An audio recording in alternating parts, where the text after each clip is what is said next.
Welcome to Manager Tools and Career Tools. Today, our guidance is on asking your network for an opportunity. If, unfortunately, you get laid off and you're looking for another opportunity, you've got to be willing to reach out to your network. And there's a best way to do it. And we know because we tested different ways over the course of a couple of years. And you have to be willing to ask. You're not going to be as successful in your search if you're not willing to reach out to your network. So, asking your network for an opportunity, here we go. Are you remote right now? Does your team still need training? We're doing our best to offer support and training during these unique times. So we're offering a virtual effective manager training for remote groups. 5 sessions over Zoom for up to 30 people. One-on-ones, feedback, rolling out the Trinity, coaching, and delegation. The training includes roadmap and a personal license for every attendee. Schedule sessions over 5 to 15 weeks to allow for them to fit into your op tempo. Because, guys, remote or not, you still need to be effective.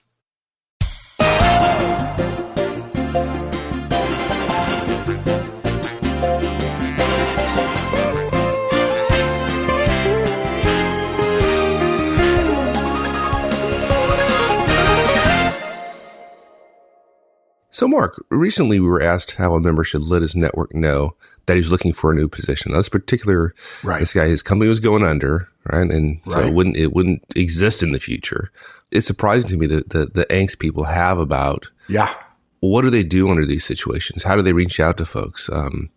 Some folks feel that they can be open and candid with folks. It's real easy for them. And others, they want to keep their search confidential. In either case, what do they do? What do they say to folks? How do they approach that? Because his company's going under, it's easy. There's no negative, people may not understand that, but there's no negative repercussions for being at a company where it goes under, at least compared to getting laid off or getting fired, right? Yeah. So even though in his case, his search was unintended, there's probably a better word than that, or not self-inflicted, he could easily say, hey, look, I'm at XYZ, and unfortunately our company's clearing bankruptcy or whatever. It doesn't reflect on him, so he can be open. On the other hand, if you get laid off or if your company's doing well and you're leaving, people wonder, how do you ask people to help you in the search? And, this is Career Tools, and we try to get down to the specifics. And if you read 20 articles about this, you'll get all kinds of vague guidance about, yes, do talk to your friends. But people ask us, what exactly do I say? How do I say it? When do I say it? Where do I say it? And that's what this cast is about. So 4 recommendations. First of all, email is okay. You can reach out through email. There's some caveats there. We'll go through those. Okay. It's not perfect. You don't send broadcast emails out to everybody. Number 2, you don't go straight for the jugular. You begin by reconnecting with people. And number 3, give them some idea of what you want. And then number 4, the key when it comes to job searches is follow up, follow up, follow up. Okay. Now, I'm surprised to hear your first point that email is okay. I mean, you're Mr. Communication, right? And email is devoid a lot of the nuances of face-to-face or verbal communication. So I thought you were going to say Mr. Pain in the Butt or something like that, Oh, well, or Mr. Scold or something. Not on air. No, email. I might share that privately, but yeah. Look, it is far, far better to make personal contact with the people you want to help you. And to tell you the truth, I struggle with people who tell me things like, I'm really frustrated by my search. I sent out, a blast email. It's been 2 weeks. I haven't heard anything. Look, folks, if somebody included you in an email to 100 people, would you feel reached out to, or would you feel like you got spammed?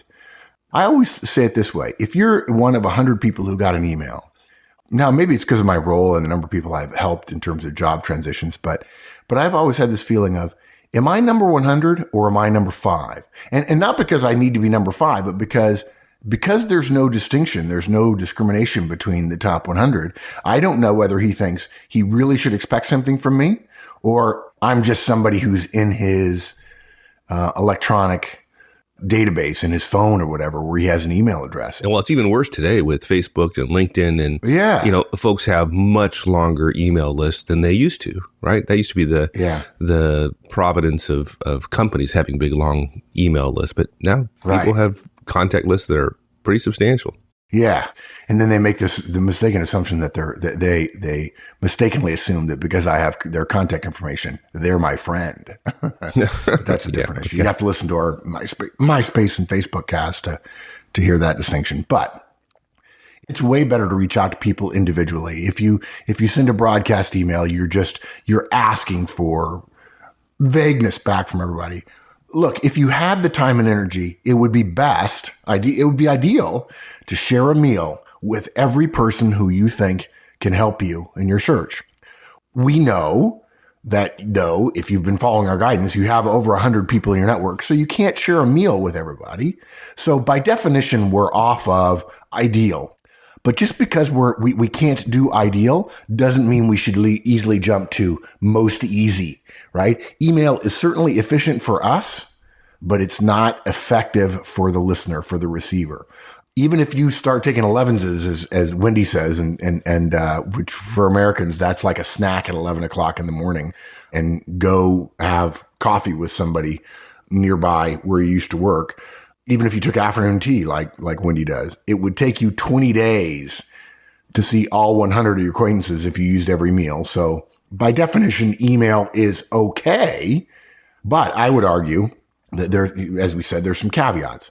Most people, as I alluded to earlier, tier their network, right? There's a people who are your personal friends, either inside or outside of work. There are people you hang out with and invite to Sunday afternoon barbecues. There are people you work closely with in the recent past, people who have been on joint task forces, customer collaboration teams with you. Those people in your mind are likely to be most help in your search, assuming that you're likely to stay in a similar role, which alludes to the question I ask people who ask me for help, which is, what do you want to do and where do you want to do it? And if it's the same basic thing in the same basic location, those people who you've been hanging around with the last year are probably in your top tier. Then there's the people you've had some contact with in the role you've been in, or those in the recent past anyway. Customers, suppliers, people you talk to once a month or once a quarter in the role you're in.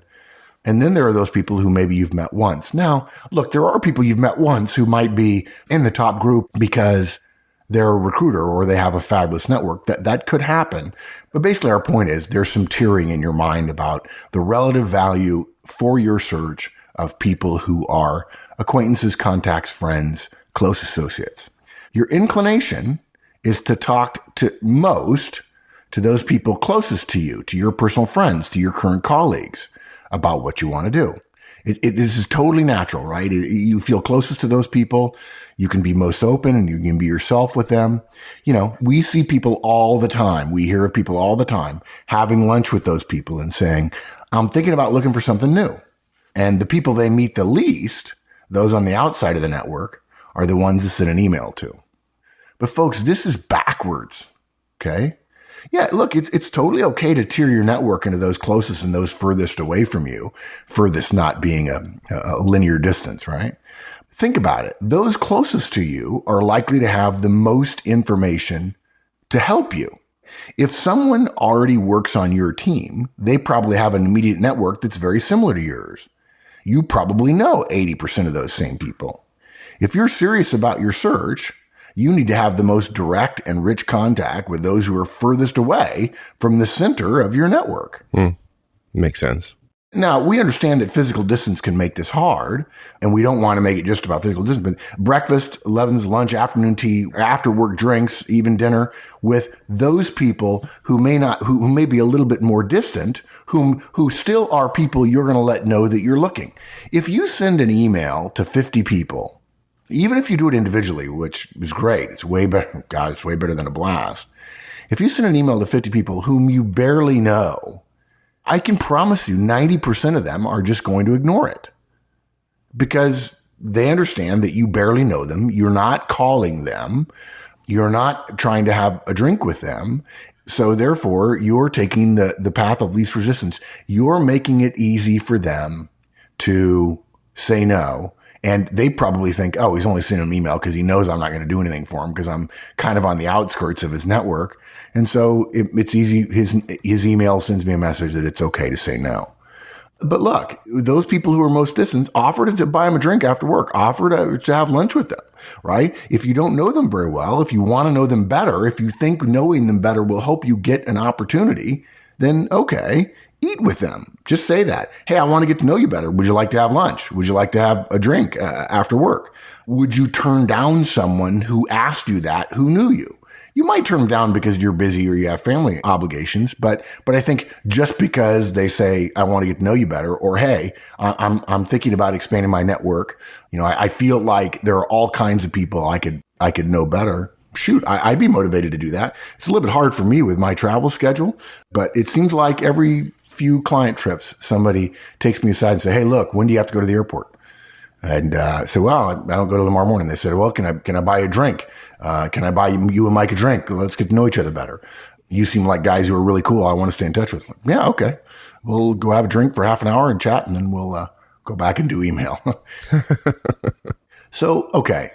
Now, there are plenty of people listening to this going, I don't know if I want to do this. Right? Now, we're not suggesting that you should blow off your friends at all, in terms of, just send your friends emails. But even though we've caveated the people we're okay with you sending email to, email is okay. We'd rather you only send email to people you don't see in person regularly, and the people in the middle of your network in terms of those concentric tiers of closeness. But we do know you're going to send emails to some people, despite our guidance. And I'm just going to say it for the record here. It's not okay to blast out something from LinkedIn or a Facebook announcement or a tweet or a mass mailing. Well, okay, you can do it. It's okay. It's just terribly ineffective. And it just makes it easy for people to read the email and then ignore it. Okay. We know you're protecting yourself from rejection by putting the least amount of investment into that person and that contact you're sending an email to. But look, again, this is where I was going with, it kind of annoys me that people say, I'm really frustrated that I'm not getting anything when I sent an email a couple of weeks ago. You put the least amount of investment in something, and then when you don't get a return, you're annoyed about it? That just doesn't make sense to me.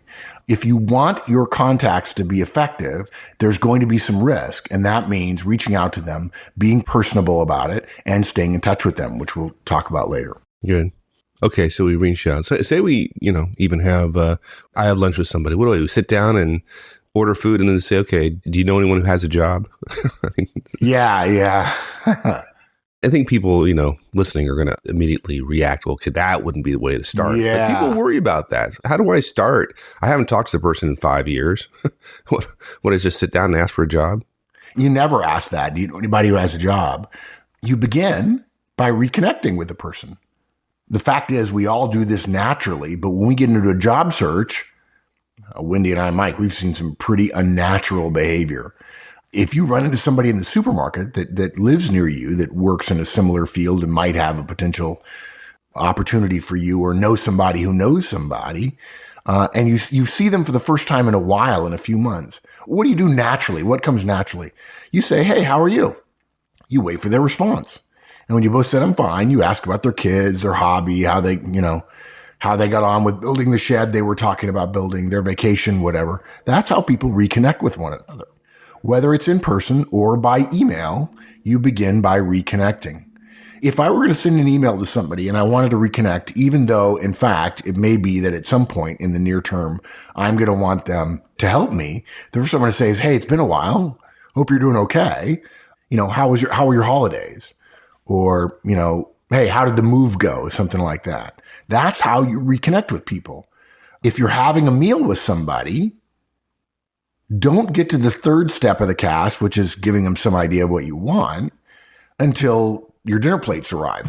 By the way, that's a pretty standard etiquette technique, which is you don't talk about the main order of business of a meal until you're at the main course of the meal.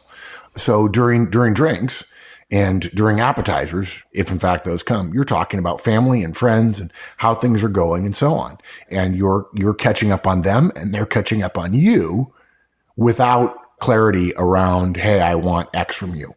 So until then, until the dinner plates arrive, until the main course arrives, or until your lunch arrives, stay personal, stay away from the primary focus of the conversation. If you're having coffee, drink at least half of your coffee before you move to step 3. In an email, You got to include at least one paragraph before step 3. And if you ask me, I would reach out to them, say how it's going. And by the way, in the case we're talking about here, somebody was losing their job imminently.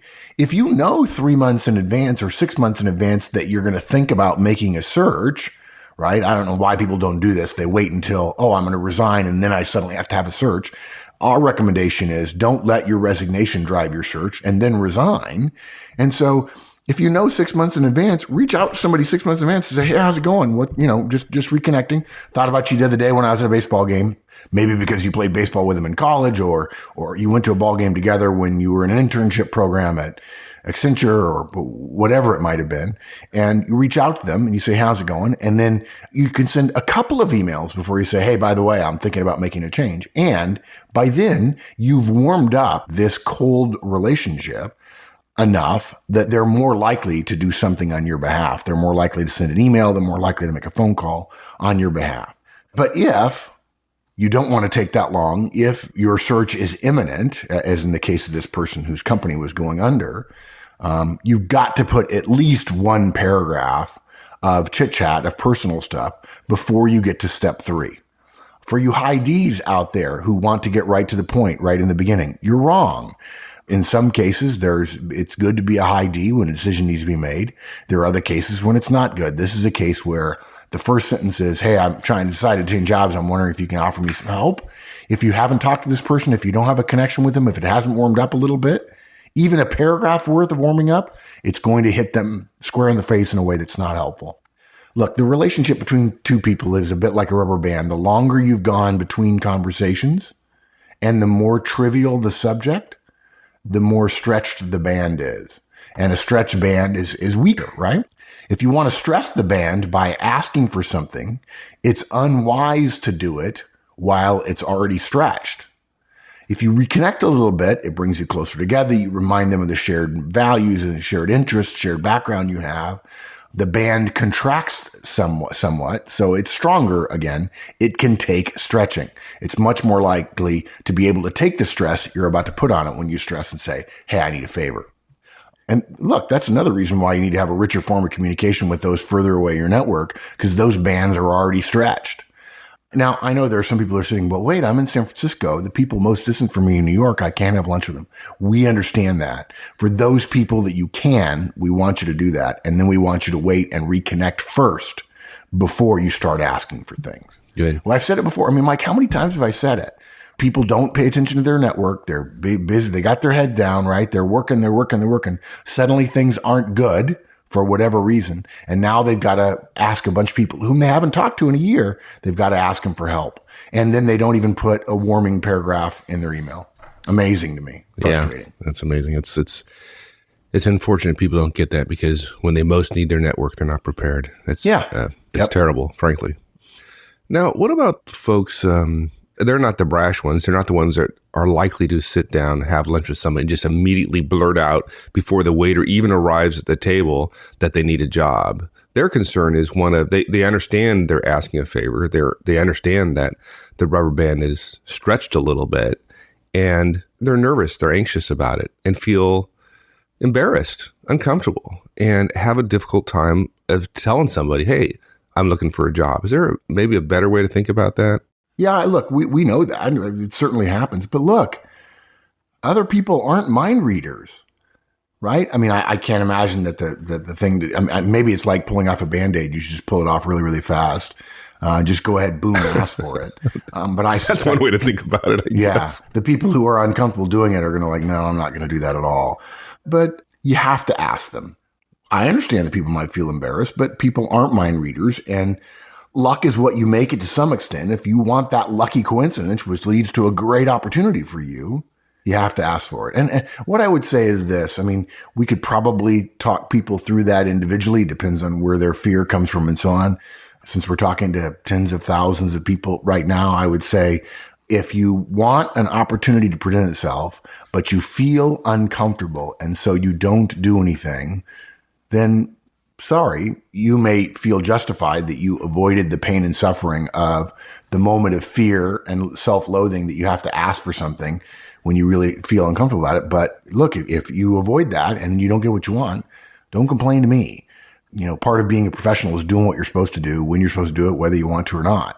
And this is a case of being a professional. And so the conversation exists for you to tell people. Now, you can make it less excruciating for both you and for the person you're asking. Look, stay light, stay breezy. It helps. And I'm stunned by this. No, I can't get anybody to do this, it seems like. Practice what you're going to say out loud at home. We've recommended this a number of times before, including the Getting Fired cast, right? Me and Wendy can both say I was fired with a totally light and breezy tone because we've done it so many times. Wendy says it took her a lot more practice than me. If you say it often enough, it starts not to matter. You just say, well, how many times have I said at a conference? When people ask how the company was formed, I said, well, first I was a consultant and then Mike was a client. And oh, by the way, you know how you start a consulting firm, don't you? You get fired. That's what happened to me. I can make it a joke. It's not that big a deal. And I'm sure my former bosses wish they hadn't fired me now. And why can we say it? It's not because we wish that we would get fired tomorrow or that getting fired is a lovely moment in everybody's life, although it's a really helpful professional development moment. It's not that we love that 5% of the audience will raise their eyebrows and go, apparently he or she's not that good. It's that we've said it so often, it doesn't bother us anymore. We've recognized, just like in Indiana Jones in the first movie in Raiders of the Lost Ark, he thinks he's going to get shot. He doesn't get shot, and he realizes that's how you feel when you get fired. It's like, oh, apparently it's not as bad as I thought. And when you start saying it, it just starts not to be a big issue. Okay, but let's flip it a little bit. What about a good example? You've been in the role for a couple of years, and you're looking for a step up. You're halfway through through your coffee one morning, and a pause comes up with someone whom you're having coffee with, and you say this. So, Bill, I've been at XYZ for a couple of years now. I love the company. I definitely want to stay in manufacturing, product manufacturing. It's great. But I'm beginning to think I'm ready for the next step. I'm thinking second line manager in a manufacturing plant in the Red Rock area in the next 6 months to a year. I'm not really in any hurry. I want to find the right thing for me. If you hear anything you think I might be interested in, will you let me know? And then you move on with the conversation. That's it. It's not hard. That sounds pretty easy. Yeah. And now, obviously, if you got fired, it may be hard. And so maybe you'll need to sit in front of the mirror and say, well, I got fired. And then I promise you, the first 20 times you say it, it's going to feel a little weird. And then the 30th and 40th time in front of the mirror, it's not going to feel that bad. And then the first time you say it to someone outside of your home at lunch or over coffee or whatever, it's going to feel as bad as during that first 20 times. But after you've done it 2 or 3 times, you're going to stop at a bus stop and somebody's going to say, hey, it's 2:00. I thought you'd be at work. And you turn to them and say, nah, I got fired. And there'll be a moment where you go, well, that wasn't that hard. And I don't care what that person thinks of me. And if somebody thinks less of me because my boss was an idiot or because the company laid off 300 people, I mean, I've actually had people say, I'm not going to tell people I was laid off. I'm going to tell people I was fired just to get used to it. And they did fine because they had a good enough network that made it happen for them. Okay, but let's suppose that in that last example, you're looking for something better, right? This is how to ask your network to help you find your next job. It's not how to have your network help you find a job when you desperately have to have one. That is one possible example, but there are many potential examples, and we just gave you a good one. But let's choose a more difficult one. It's the same situation. You're drinking coffee with Bill. The right moment comes up and says, hey, Bill, I'm sure you've heard I got fired from XYZ. Management and I agreed my performance and quality on the line wasn't good enough, so now I'm looking for something new. I think my strengths lie in shift organization rather than managing the line, so I'm looking to do that in the Red Rock area. I'd like to find something sooner rather than later, but obviously I'm looking for a better fit between my strengths and the company's needs this time. If you hear anything I might be interested in, would you let me know, please?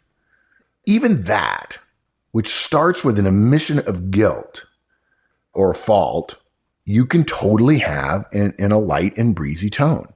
If you think firing is terrible, and then you discover after talking to 100 people, which Wendy and I and thousands of other people have experienced, it's not that bad. Suddenly you realize I can talk about this breezily. It's not that big a deal. It is your emotional feeling about your self-worth that causes your potential statement of a negative to be a problem. Other people don't have a problem with it. Someone who's never met you before If you sent them a cover letter to a resume and say, I got fired from my last job because I didn't perform well, okay, that's going to be a strike against you. Okay. But you're not going to be having coffee. You're not going to be sending emails out to people who know nothing about you. The problem people have with stating something potentially negative about themselves, folks, I can assure you, you are disassociating yourself from the problem. The problem is not other people. The problem is you. And your fear, your self-doubt, your lack of self-confidence that it's going to be a bad thing. But I've been told by hundreds of people that got fired. It doesn't bother me terribly. I'm sure Mike's never been fired before because he's just the better of the two of us. And so, but he's been told, I got fired, and it's like, okay, fine, whatever. It happens. And I'd love to hear from people who say, yeah, I'd be willing to hear from a friend of mine that got fired. It's not the end of the world. They're a friend of mine, or I've worked with them before. I know how good they are. My opportunity perhaps to hire them. Apparently, I had heard before that his boss was a jerk, or the company was struggling, or whatever, or it wasn't a good fit. Okay. Stuff happens. Wow. It must not be such a bad thing, because some of the most professional and well-performing folks I know have been fired. So what they do, just get good all of a sudden? I don't. Yeah, exactly. Suddenly they got, no, I'll tell you what happened. The reason a lot of people get fired, particularly executives, is because they took risks. Exactly. And an executive will tell a friend of his or hers, well, I got fired, when in fact, what they said was, I resign. I'm moving on. I'm going to do something different. And, executives don't get fired unless they do something really egregious. They embezzle or harass somebody. Executives don't get fired. They get asked to resign to pursue other opportunities, and that's what they do. But they know they got fired. Why do you get fired? Well, if you're running a division and you believe the answer is not in the cheap products you've been doing, but an upscale product, and you try for 2 years to make your upscale product launch work and it doesn't work, you get fired. Somebody says, hey, this is not working out. We need performance here. And you've been slacking off on the core products that have brought in all of our revenue and margins for years, going after this thing you think, sorry, it didn't work, but it's not working. We need somebody to deliver the mail. And the person goes, yeah, you're right. Sorry. And when they're done, I'm amazed that people sit with them and they say, and people sitting with them are stunned to discover that the person says, no, I think I was doing the right thing. I just did it poorly. I would do the same thing over and over again. I don't believe that line, what they're doing now, is going to get them where they want to go. And so I had a different plan. Sometimes people say, no, I was wrong. I really realize now that they didn't have the skills, and I needed to wait a year or more before I tried to do what I was going to do. But they don't feel getting fired is a bad thing. They feel that not achieving their objectives is a bad thing. Right? They said they would and they didn't, but they don't blame the company for doing it. And they don't think it makes them any less of a person. Surely it couldn't if in fact they said I would do it again. When I got fired, I would have done everything I did again. So it's not as bad as you think. And of course, this cast is not just about that. If you're smart, folks, and you're thinking in the next year, if you're listening to this cast and sometime in the next year, you're going to be considering a move, or a move is possible, you need to start strengthening your network, reach out to them first, casually, informally, strengthen the friendship, unstretch the rubber band a little bit. And if you have time, don't mention the same email that you're thinking about moving. If you do have time and you can get together for coffee or lunch or breakfast or dinner or whatever, then bring it up at dinner. And ideally, if you have 2 dinners, great. In the first dinner, just get to know each other, and then 3 months, reconnect with each other. And 3 months later, then mention that you're looking. Yeah. What about if there's some sensitivity around confidentiality? I want to keep my search confidential. Any guidance there? Yeah. Every executive we know is always open to considering a possibility. Doesn't mean they're unhappy where they are. It doesn't mean they're about to be fired. It doesn't mean anything other than they are taking care of their career. Now, you notice we say every executive, okay? We're not saying every manager. Or even every professional, right? Yeah, the reason why is because it's a misconception of people lower in the organization, managers and individual contributors, that there is either searching or not searching. There's not. There's searching. There's not searching, right? I'm where I am. Mike, I'm assuming Mike is with me on this one. We're not searching for jobs. But there's a third category, which is open to discussions. For instance, I have a friend of mine a number of years ago. He was in Charleston, South Carolina. His wife was from Connecticut. He was from Connecticut. And they always thought they retired to Connecticut. Okay. For those of you outside the U.S., Charleston, South Carolina is in the southeastern United States. It's warm. It's humid. Connecticut is, if you know your map of the United States, Connecticut is just east, right next to New York City. And they always picture themselves living in an American federal home, which is an architectural style, by the way, and having a big lawn. And if they did well, down by the ocean. And he was having a very successful career. He was building telecommunications products. And his wife had coffee with a lady she knew that was living back in Connecticut, was down for vacation or something, down in Myrtle Beach or something. And he says, oh, my husband is starting a company up in Connecticut in the financial industry. And it's actually a company that supports hedge funds. And they do a lot of processing, and as it turns out, this guy's experience for this telecommunications manufacturer was in finance and operations and big systems, really, really complex systems. And as it turns out, this particular guy was looking for an opportunity, looking for somebody to run his financial operations, the back office stuff, which is really telecom and software and so on. And he didn't need somebody from the industry. He just needed somebody who would work brutal hours and be totally supportive. So what happened was this one guy's wife says to the other one, we've always wanted to move back to Connecticut. And the wives agree, oh, yeah, let's have him talk. So what happens? This guy down in Charleston gets the email address and sends a note and says, hey, our wives apparently have talked. They're good friends. I'm sure there's nothing. I just want you to know someday I'd love to get to Connecticut, hope to get to know you better, so on. And he figured this was a way to introduce himself and to start the process of getting warm. The guy writes back, says, send me your email. Send me your resume. So he sends a resume and he makes a couple of comments like, don't poop on anything else. The guy calls like 2 hours later and says, you want to come to work for me? The guy says, well, certainly it'd be a, we're thinking about that some in the future. He says, no. You don't understand. I got to make some decisions here. You want to come to work for me? The guy says, well, what do you offer me? He says, A, B, C, D, E. And the guy basically gets the job of his dreams. Okay. Now the guy wasn't looking. He was not looking, but he's not stupid. When you're not looking, you're open to discussions. And if you're keeping your search confidential, he's not going to tell anybody at this company he was working with in South Carolina. If you're keeping your search confidential, that's fine. Act like an executive and always be open to discussions, even though you're not in a search. So halfway through your coffee, you say, hey, Bill, I heard that ABC is doing some really interesting things with their plastics division. I'd love to talk to somebody over there about what they're doing. If you meet anybody over there, would you put me in touch? Didn't say you were in a search. No, right. Yeah.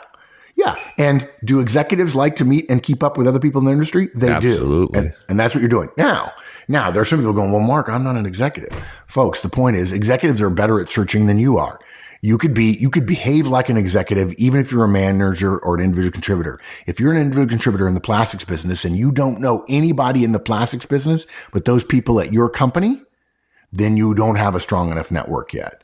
I remember going to Milwaukee for years and, there was competition for our client in Milwaukee, in the Milwaukee area. And a couple of times I talked to managers like, oh, they were competition. We wouldn't talk to them. I said, why not? They may have really good people.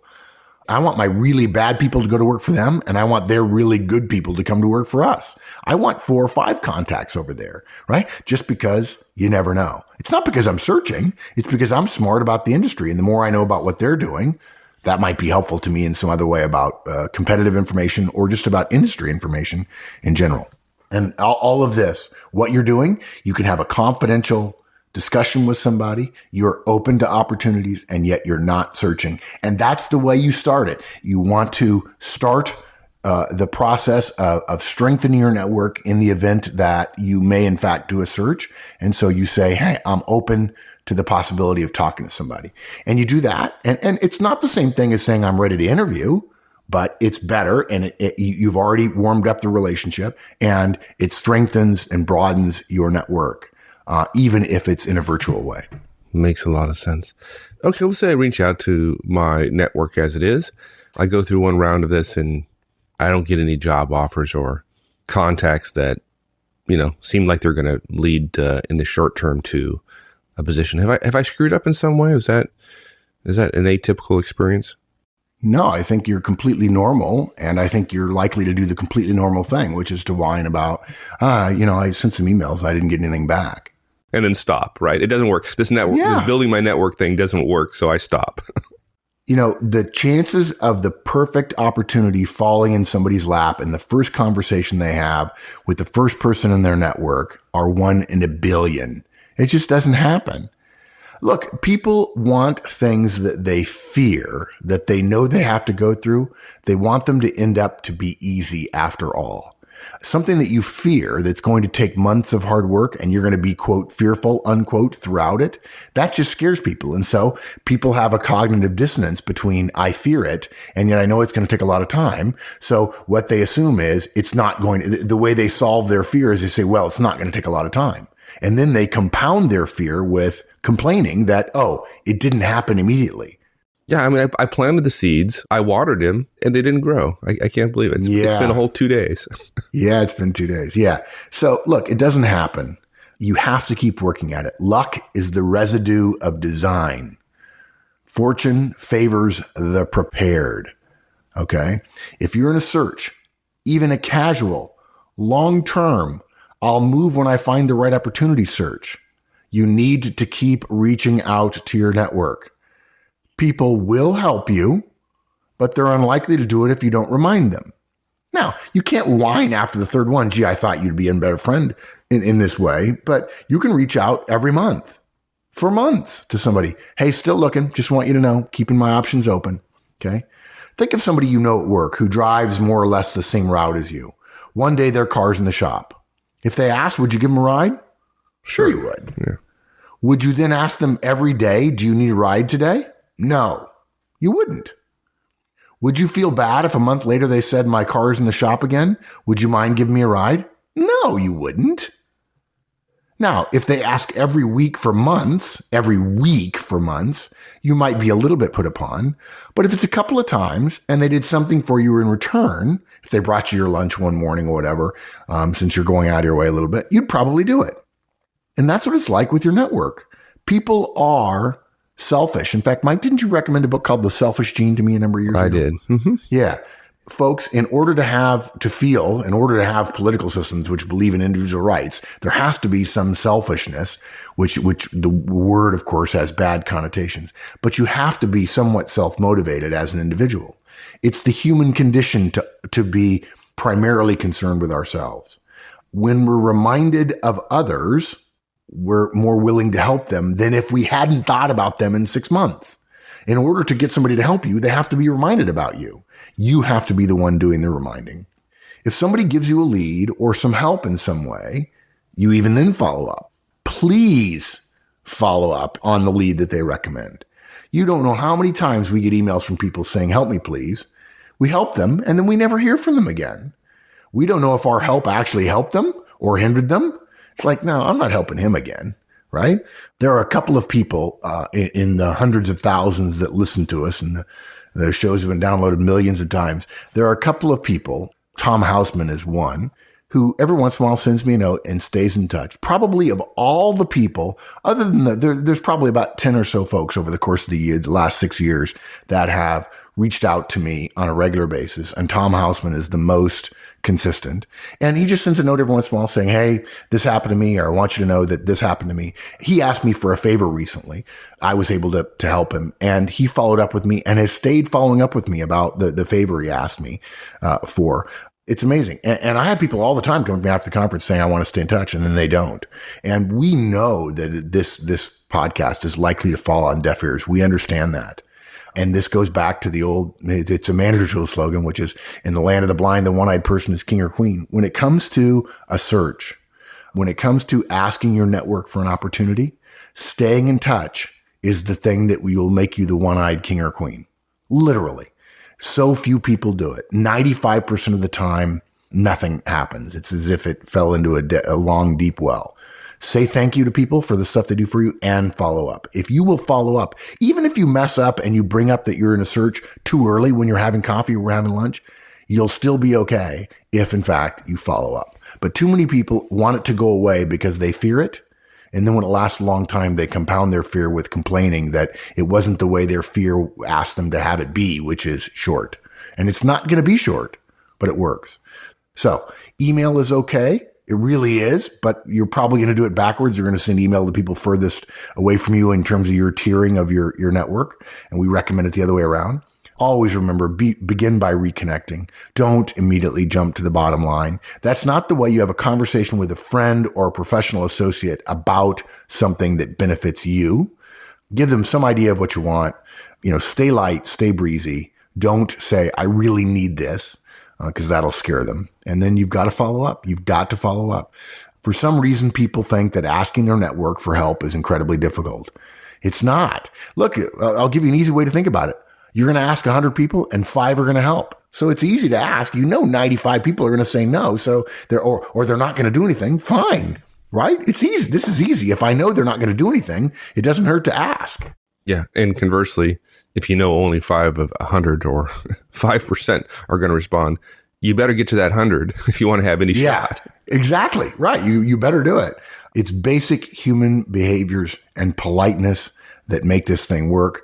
And the last part of that is follow up, follow up, follow up. Cool. All right, my friend. Thanks. Thanks, partner. Yeah, we'll see you. Thanks, everyone. That's it. We'll see you next week. Meantime, have a great one. So long.